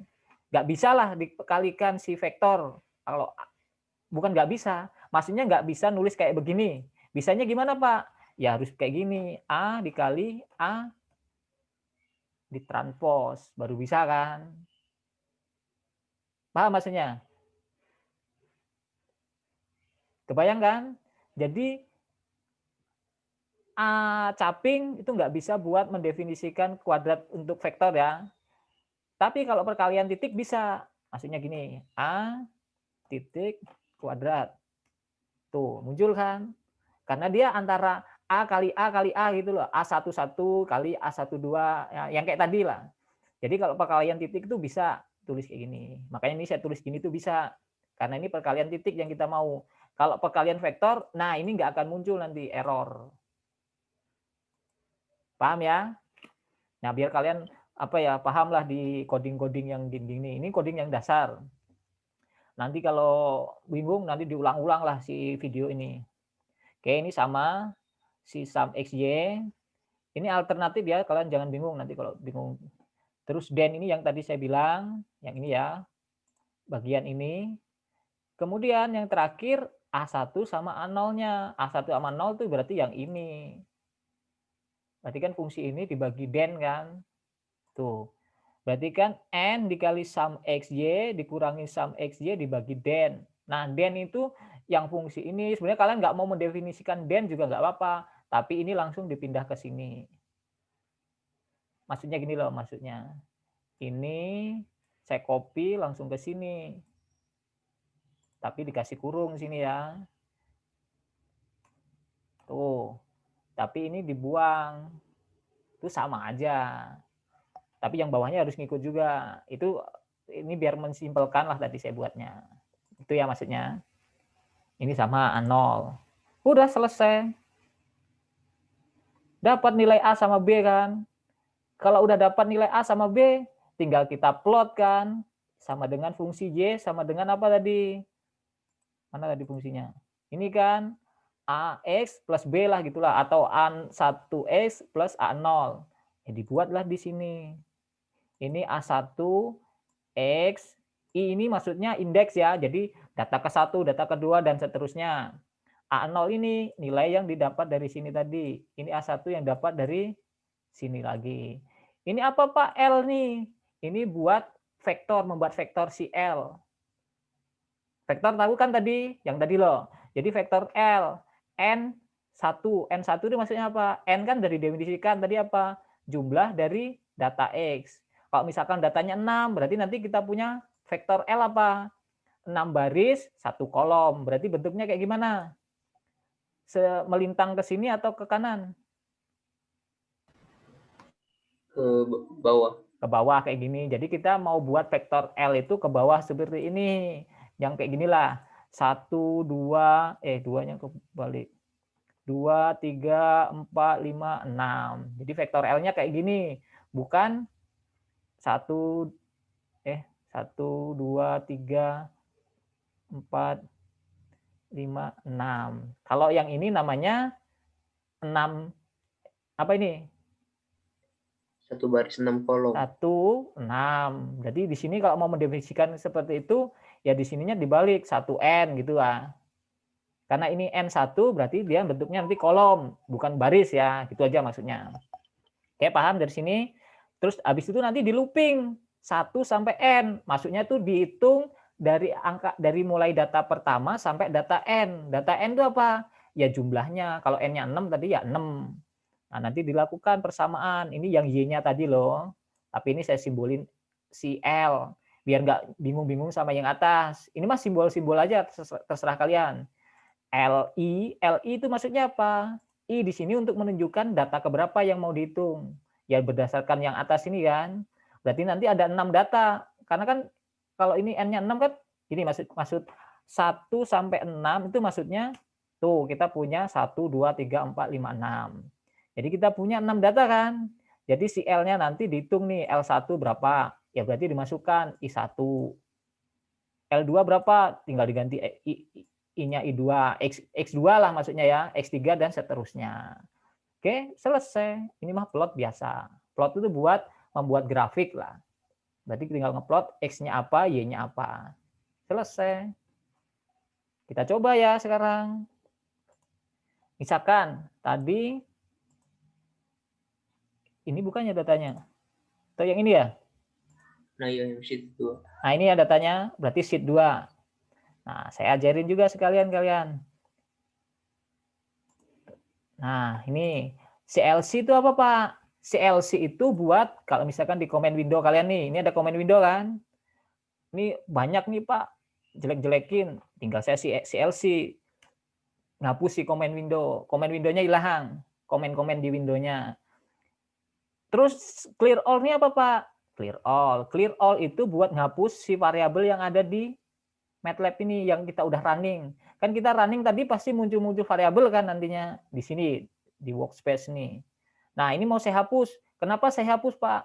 Karena kalau kalian melakukan suatu pemrograman kalau nggak dihapus nanti variabel itu kepake kalau misalkan variabelnya sama kan. Makanya selalu dikasih clear all dulu biar perhitungan yang sebelumnya nggak ngikut ke perhitungan kita sekarang gitu. Ini clear all. Lihat di samping kiri pasti nanti hilang. Tuh, hilang kan? Jadi saya ngapus si variabel-variabel. Nah, kemudian yang ini yang penting. Yang simbol ini XLS read data SPL sheet 2 ini maksudnya apa? Saya memanggil file Excel, ini fungsi buat manggil Excel ya, ke dalam MATLAB. Jadi saya punya Excel nih. Nah, di sini ada saya punya Excel kan, data SPL nih namanya. Ingat ya, file-file yang ini semua tadi harus dalam satu folder. Kalau nggak dalam satu folder, nanti error di runningnya. Itu catatan ya buat kalian, harus jadi satu folder. Nah, fungsinya manggilnya gimana? Kurung, SLRS, ini kurung, ini caping 1, data SPL. Data SPL ini sesuaikan sama nama file yang di kalian. Saya kan nulisnya ini data SPL. Ya harus namanya sama, data SPL. Terus yang kedua ini sheet 2, saya mau manggil, ini data SPL saya kan ini. Kan ada banyak sheet biasanya kan. Oh, yang saya panggil di sheet kedua. Ini mau diganti rename kalian, terserah kalian. Nanti tapi harus sesuai. Saya manggil yang sheet kedua. Nah, makanya saya tulis sheet 2 kan. Nah, habis itu dapat nih, udah dari titik sini, fungsi buat panggil file Excel ke MATLAB. Itu ya fungsinya. Kemudian, yang ke bawah ini, nah nilai A ini suka-suka kalian juga. Ini variabel saya membuat A lah. Kalian mau nulis seperti yang saya bilang tadi, silahkan. Nah, udah. Setelah itu, dapat kan kita kasih lihat contohnya dulu lah. Munculnya seperti apa. SLS read itu seperti apa. Tuh, munculnya seperti ini kan. Kan sama-sama Excel ini. Yang apa bukan numerik nggak akan terbaca. Yang terbaca yang numeriknya aja. Angka lah maksudnya ya. Kan mirip kan? Jadi yang data dari Excel tadi dipanggil ini. Jadi kita sekarang punya apa ini? Vektor atau matrik? Ini pertanyaannya. Matriks. Metrik, karena Matriks, ada Pak. dua kolom, 6 baris kan. Nah, untuk yang kolom pertama tadi apa? Si X kan. Kolom keduanya Y gitu kan. Nah, harus didefinisikan sekarang biar nggak bingung-bingung. Saya membuat nih si variabel X itu sama dengan A. Nah, titik 2 ini apa, Pak? Maksudnya itu tuh semua baris. Kalau titik 2 itu maksudnya semua baris ya. Yang ini apa? Kolom. Kolomnya 1. Ingat ya, kalau dalam bentuk kayak gini berarti yang kiri baris, yang kanan kolom. Kalau di titik 2 itu semua, maksudnya diambil semua. Berarti yang di sini maksudnya apa? Ya tulis lah ya. Semua baris kolom ke 1. Paham nih? Jadi kita mau ngambil nih semua baris kolom ke 1. Berarti ya nilai ini kan. Nilai 2, 4, 5, 6. Kita contoh biar kalian paham. X sama dengan. Tuh, muncul yang ini doang kan. Paham dari sini? Berarti yang kalau saya ganti kedua, ya berarti yang ini nantinya. Kalau ganti yang kedua, nah yang baris kedua ini, yang kolom kedua ini. Jadi kita mendefinisikan si X-nya ini, Y-nya ini. Dah, dapat ini dulu, paham ya? Setelah itu apa? Kita tinggal panggil fungsi ini tadi. Fungsi yang kita buat ini tadi, perhitungan. Ini kan harus punya nilai X sama Y kan? Kan awalnya kan ngitung X kan? Nah, cara manggil fungsinya gimana? Ya gampang, tinggal ini aja. Nah, ini harus sesuai sama fungsi yang ini. Tadi kan kalian nyimpen nih. Ada formatnya ini kan. Ya ini tinggal di-copy, masuk ke sini. Tinggal di-enter, ceger. Muncullah regresi linearnya. Tuh, regresi linear. Pak, saya mau lihat persamaannya. Tinggal buka di sini. Nilai A0-nya berapa? A0-nya 8153. Sama enggak sama tadi? Mana tadi? Tuh, 8153. Sama kan? Terus A1-nya berapa tadi? A1 05429. Sama kan? Tuh. Jadi tinggal masukkan data, tinggal klik, jadi. Itulah yang dimakan metode numerik atau pemrograman. Yang ini mah yang simple, kalian nanti kalau misalkan penelitian ya yang harus dikembangkan dari ini. Jadi kalau misalkan kalian udah nih punya programnya seperti ini, udah dapat kan? Tinggal ganti datanya aja. Misalkan datanya saya ganti nih, datanya nggak kayak gini, Pak. Saya ngumpulin data X sama Y lah, linear. Misal ini datanya. Ini saya punya data waktu sama SPL. Dapat kan? Habis itu saya buat nih data ini. Kalian nggak usah ngitung lagi yang aneh-aneh tadi. Tinggal ganti di sini aja.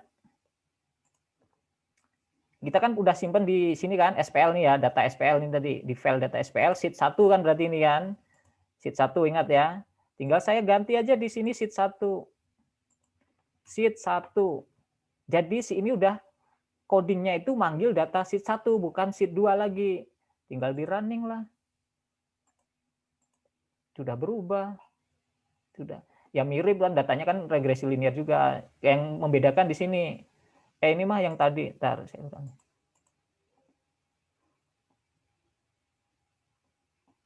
Tuh. Jadi tinggal nilai A-nya berapa? A-nya bisa dilihat. A0-nya 2,2. Terus A1-nya 0,7. Nah, gitulah ya namanya metode numerik. Jadi yang metode yang kalian manual atau sebenarnya analitik lah manual itu ya. Kalau misalkan kalian nurunin secara analitik, karena ini bidangnya interpolasi ya agak susah lah mau bilangnya analitik ya. Nanti kan ada metode yang, misalnya kalau udah masuk ke diferensial nanti kita belajar juga secara numeriknya. Kurang lebih begini ya untuk membuat programnya. Nah, nanti kalau misalkan masih bingung nanti kalian ulang-ulang video ini. Saya mau tanya. Nah, silakan. Sekarang kan materi udah selesai. Silakan yang ingin tanya. Yang coding di regresi linear tadi yang sebelumnya itu zeros itu apa ya, Pak? Gimana? Zeros yang L sama dengan L sama zeros. dengan zeros nih. Zeros itu maksudnya gini, biar kamu tahu ya. Tapi harus definisikan N dulu. N sama dengan 6 kan tadi. Zeros N1. Kurang ini. Nah, enaknya di MATLAB nanti lihat kalau error pasti ada pertanyaan, pasti ada muncul ini ya. Bla bla bla, ini kurang karena kurang ini. Enter salah apa lagi nih? Oh, ada sama dengannya. Kan enak nih. Jadi kalian tahu ada errornya di situ. Tuh, maksudnya zeros tuh ini membuat zero N-nya kan tadi 6 kan? 6 barisnya 6, kolomnya 1. Ini kan kolom 1 barisnya 6 dengan 000. Maksudnya apa sih, Pak? Saya membuat rumah dulu buat L gitu loh. Kan di atas-atas kan nggak ada L kan nih, tuh. Nah, saya buatkan rumah dulu L. Ini mau tulis, misalkan kamu tulis Humaira. Suka-suka kamu, ya berarti di sini harus ganti Humaira juga. Humaira. Tuh. Save. Nah, plotnya di sini juga diganti Humaira. Nah, bisa di running. Kalau benar ya nanti nggak ada error. Tuh, benar kan? Jadi itu variabel. Paham ya? Jangan Humaira nanti bingung saya lagi apaan nih. Dah L. Kalau mau variabelnya tadi variabel itu suka-suka kalian. Jadi enaknya membuat program ini apa? Yang antara nyontek atau nggak nyontek itu kelihatan. Oh, variabelnya sama semua ya alamat nyontek. Ya menyontek tuh nggak apa tapi kreatif ya digantilah variabelnya misalkan yang lain XY ya jangan yang standar aja. Kalau A B C D itu mah standar lah. Kemungkinan misalkan walaupun nggak nyontek nih kalian sama membuat program ya bisa aja sama kan. Jadi kelihatan kok pemrograman itu paling gampang lah diceknya antara yang benar-benar ngerti coding sama yang asal copy paste kelihatan.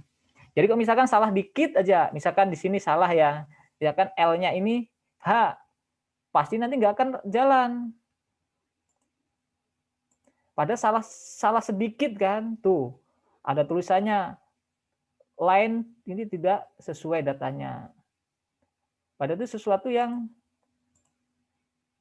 bukan krusial kan.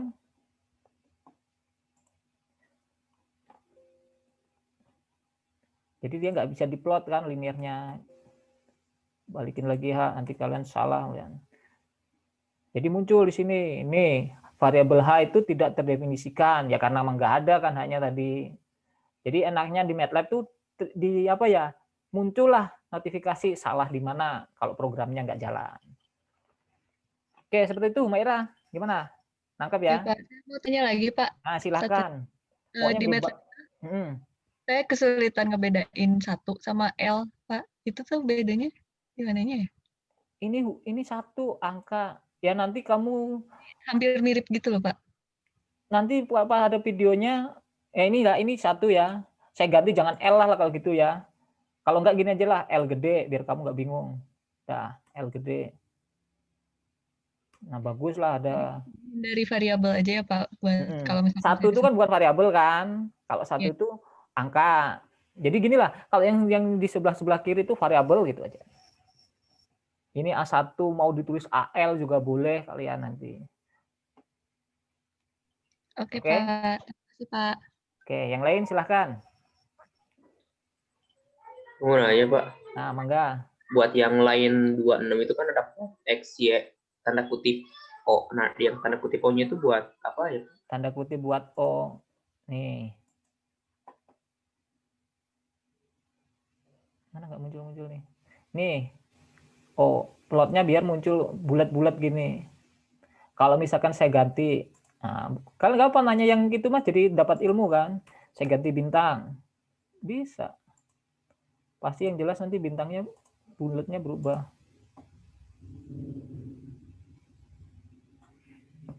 Tuh, ganti bintang-bintang kan? Itu maksudnya. Jadi properties dari si plot lah. Si plotnya mau saya buat bintang, mau saya buat bulat, mau saya buat garis doang, atau mau buat apa-apa, itu ada sintak-sintaknya. Oke. Nangkap, Gilby? Nangkap, Pak. Terima kasih, Pak. Oke. Silakan yang lain. Insya Allah kalau tentang MATLAB kalian nanya ya bukan apa aja sih. Saya ada ilmu lah. Silahkan kalian serap. Karena saya S1 sampai S3 pakai ini. Pak izin nanya Pak. Nah, silahkan. Frevi NPL 58. Jadi kalau setiap angka itu sebenarnya akan selalu di bawah akan selalu 4 angka di bawah 4 angka di belakang koma atau gimana Pak? Itu itu tergantung mendefinisikan si MATLAB-nya. Kalau ada koma, ya MATLAB itu tergantung versi juga. Saya juga nggak apalah. Intinya ada definisi dari MATLAB-nya itu. Jadi itu misalkan contoh ini 2 per tuh. Nah, berarti default saya itu emang 4 angka di belakang koma. Si MATLAB-nya. Ini nggak salah bisa disetting. Itu default aja. Bisa aja nanti kalau komanya banyak bisa muncul banyak juga nggak salah. Itu bisa di setting lah yang itu. Baik Pak, makasih. Oke, ayo yang lain silahkan. Jadi kalian pengen tanya apa aja tentang MATLAB silahkan. Ya gini ya, pokoknya pemrograman tuh enaknya apa? Try and error ya. Kalau error ya dicoba lagi. Saya tuh ngerjain S1 itu cuma modal MATLAB ini tadi. Ya tadi try and error yang seperti ditanya Maureen tadi lah. Kan banyak penelitian yang modal saya dulu tuh jarang. Bahkan mungkin nggak ada lah yang membuat persamaan baru. Saya itu try and error itu aja. Selama 2 tahun itu. Ya pas mencari studi pustaka kan. Oh kira-kira ini saya coba error. Ya nyari lagi. Jadi penelitian tuh kayak begitulah. Nanti kalian maksudnya penelitian yang benar-benar penelitian lah. Kalau S1 kan kadang-kadang masih banyak kendala lah. Kendala waktu, kendala ini dan lain-lain kan. Harus kuliah, harus ini. Pasti nanti ada excuse-nya juga lah. Oh cukup mentoknya segini. Tapi saya pengen menularkan ke kalian, ininya bidang ini itu bisa diterapkan di kelautan gitu loh. Jadi kalian nanti ada bayangan lagi loh, ada penelitian yang bukan yang itu aja. Biasanya kalau kalian nanti lihat ke kelas, ya penelitiannya mah kayak mengulang itu aja, ganti tempat, ganti itu. Jadi kalau kalian nanti udah dapat ilmu ini, bisa nih di-apply-kan nanti di bidang biotek, bidang konservasi, bidang hidros, jadi lebih banyak opsi itu. Sok silahkan yang ingin bertanya. Atau misalkan gini, kalian just pengen ngeplot di Excel. Kalau di Excel itu kan jelek tuh plotnya. Ya bukan jelek, kalau kalian nulis paper, alamat nanti ditolak lah kalau udah internasional. Misalkan pengen ngeplot X sama Y kan bisa sebenarnya ini. Di Excel ini kan, tinggal ini aja kan.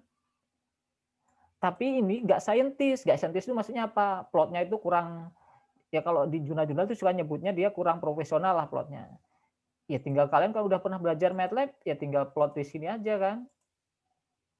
Tadi misalkan SPL itu apa ya? SPL sheet 1 ya.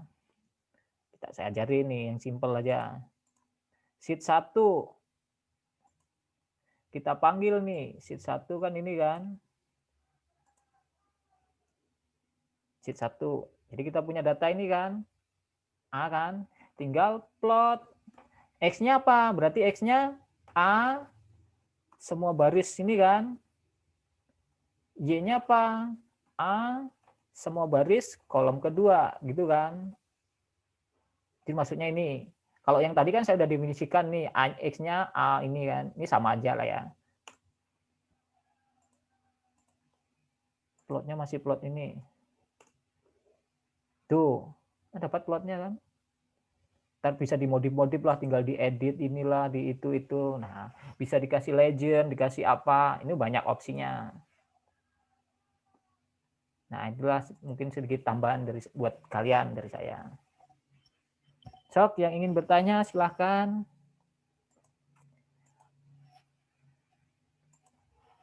Udah ya, udah kebayang ya. Dapatlah sedikit ilmu lah setidaknya ya. Nanti insya Allah saya upload lah YouTube-nya ini. Nanti kalian biar belajarnya ulang-ulang lah. Kalau misalkan di videonya kan lebih gampang kan. Oke ya, jangan lupa absennya diisi. Kalau nggak ada pertanyaan lagi, mungkin saya cukupi ya untuk mata kuliah hari ini, materi hari ini. Semoga yang saya sampaikan sedikit ini bermanfaat bagi kalian. Ya, kira-kira cukup ya. Saya tutup perkuliahannya. Assalamualaikum warahmatullahi wabarakatuh.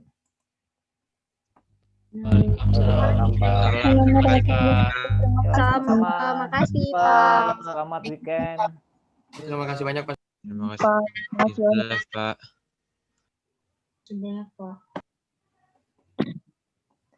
Oke ya, saya akhiri. Non Pak Subi. Yo, sama-sama. Pak, saya mau nanya deh, Pak. Ya, kamu besok belum saya matiin. Gimana?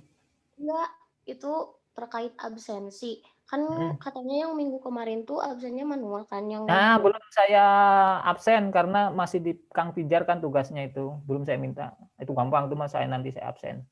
Oke, Pak, makasih. Oke. Yo, terima kasih ya semuanya. Makasih, Pak. Yo.